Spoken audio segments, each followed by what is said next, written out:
안녕하세요. 아레나입니다. 지난 2023년 9월 구글 SEO 알고리즘 변화 중에 중요한 내용이 있습니다. 구글이 판단하는 검색 순위, 상위 노출과 관련된 유용한 콘텐츠를 판단하는 정책이 변경되었는데요. AI가 점점 발전하면서 기존의 AI로 만들어진 콘텐츠를 배척하던 구글의 입장이 조금씩 변하고 있습니다. 물론 AI로 작성된 글 그 자체로는 여전히 유용한 콘텐츠가 되기 어렵지만 변화된 정책을 잘 인지하고 AI를 활용할 수 있으면 좋습니다. 구글에서 시행하고 있는 유용한 콘텐츠 시스템은 자동화 포스팅으로 대량 양산된 콘텐츠의 노출을 제한하고 사람에게 도움이 되고 차별성 있는 글을 더 많이 노출시켜주기 위한 구글의 알고리즘 시스템입니다. 이번 업데이트에서 이 시스템에 변화가 있는데요. 이전에는 어쨌든 AI가 작성했다고 판단하는 글에 대해서 노출을 제한하고 사람이 쓴 글에 보다 가산점을 줬습니다.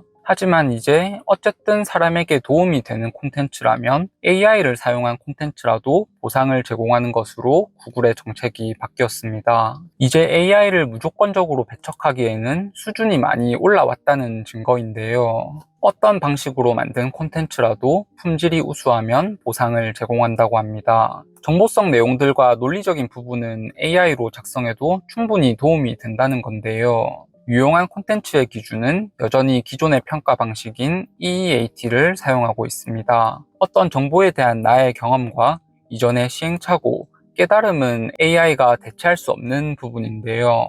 AI의 중요성이 커지고 있다고 해서 단지 AI로 자동화 포스팅을 하려고 하면 결과가 좋지 않을 가능성이 높습니다. 물론 AI에게 구체적으로 요구사항을 말할수록 단순하지 않은 구성의 답변을 주기도 하지만 AI를 판별하는 능력 또한 같이 성장하고 있다는 걸 알고 계셔야 합니다. AI를 활용하는 건 이제 중요한 요소가 되고 있는데요. 문제는 아직 부정확한 정보도 많이 나온다는 겁니다. 내가 잘 모르는 영역에서는 그럴듯하게 보이는 정보들이지만 내가 잘 아는 분야로 AI 답변을 활용해 보면 아직 자동화를 하기엔 부족한 점이 많습니다.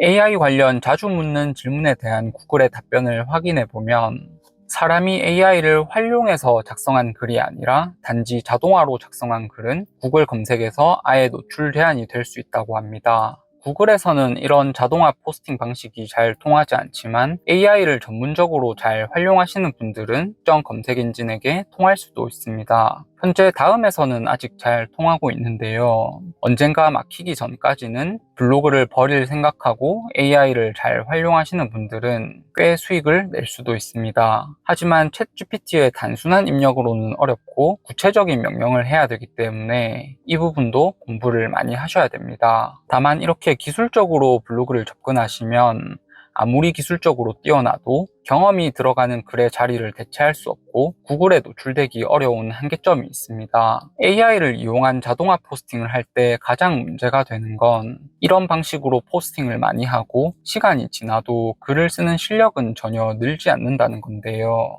언제든 내 사이트가 저품질이 될 수 있고 방문자와 수익이 0으로 급락할 수 있습니다. 직접 글을 써보면 쓰는 동안에는 느끼지 못하지만 한 달, 두 달 전에 내가 쓴 글을 다시 볼 때 내가 예전에는 이렇게 썼었구나 하고 느낄 때가 있는데요.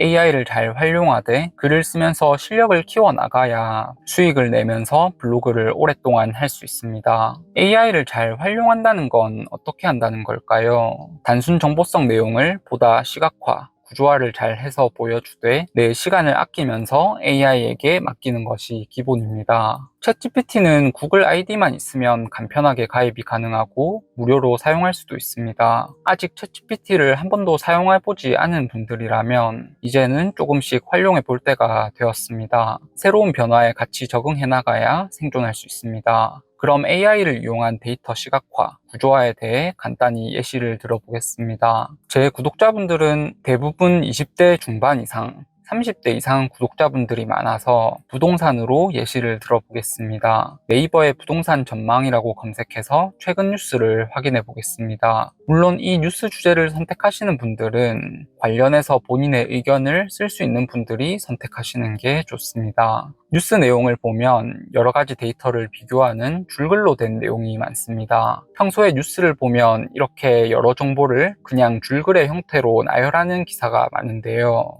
이 데이터를 한눈에 보기 좋게 표로 구성하면 사람도 보기 좋고 검색 엔진이 내 글을 색인하는 데에도 도움이 됩니다. 그리고 내 글의 내용이 유용하다면 표형 스니펫으로 글이 더 잘 노출될 기회도 얻을 수 있습니다. 이 내용을 쉽게 표로 만들어 보겠습니다. 챗GPT에 로그인을 하시고 대화창에 뉴스 기사 내용을 복사해서 붙여넣습니다. 그리고 아래에 위 내용 표로 정리해줘 라고 한 줄만 적고 나서 엔터를 칩니다. 그럼 챗GPT가 5초 만에 해당 내용을 자동으로 분류해서 표로 만들어줍니다. 물론 뉴스 기사를 무조건 그대로 표로 만들라는 것이 아닙니다. 뉴스 기사 없이 그냥 AI에 관련 자료를 표로 만들어 달라고 해도 만들어줄 수 있지만 출처가 명확하지 않거나 내가 원하는 자료가 아닐 가능성이 높습니다. 이 기사를 자세히 보면 한국은행의 공식 자료라는 출처가 나와 있는데요. 이처럼 출처가 명확한 자료를 정리해서 시각화하는데 AI를 활용하면 좋습니다.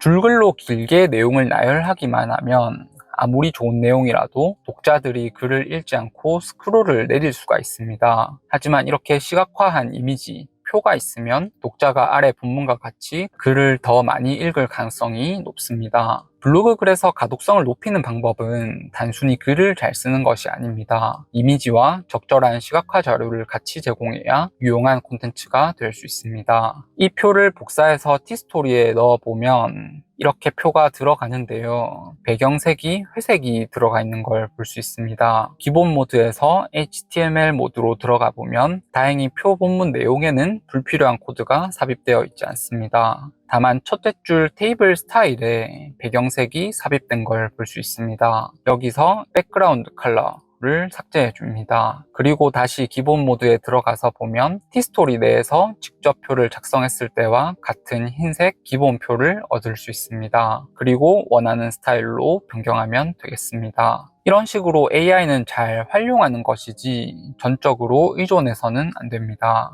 필요한 데이터를 모으고 시각화, 구조화하는 시간은 AI를 활용해서 최소화하고 본문 내용은 내 생각을 직접 써야 실력을 키울 수 있고 경쟁력을 가질 수 있습니다. 오늘 내용이 도움되셨으면 좋아요 한번 부탁드립니다. 감사합니다.